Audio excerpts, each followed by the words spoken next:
Bасы бүгілмейтін аяқ киіммен намаз оқуға бола ма? Аяқ киім таза, бірақ басы бүгілмейді. Және кейбір қысқа аяқ киімдердің де табаны қалың болғандықтан басы бүгілмейді. Бір кісілерден естуім бойынша имам Захид әл-Каусари рахимахуллах ондай аяқ киіммен намаз оқуға болмайды, тек жеңіл сандалиелермен, басы бүгілетін жеңіл сандалиелермен оқуға болады деп айтқан сөзі бар екен. Бұған сіздер не дейсіздер? Тәуекел деген кісі жолдапты бұл сұрақты. Намазда аяқтың ұшын бүгу шарт емес.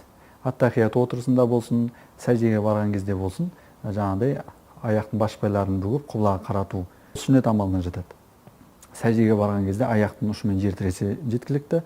Сол себептен аяқ киіммен оқуға мәжбүр болған кісі сол аяғын аттахият отырысына отырған кезде сол аяғын барынша төсеп отырады. Ал енді мүмкін болса он аяғымен жер тірейді, он аяғының ұшымен жер тірейді. Оған да мүмкін болмаса ыңғайына қарай жанына шығарып отырса да намазы дұрыс.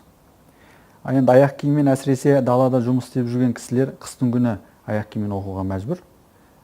Сол себептен бұл нәрсе олар үшін жеңілдік болмақ.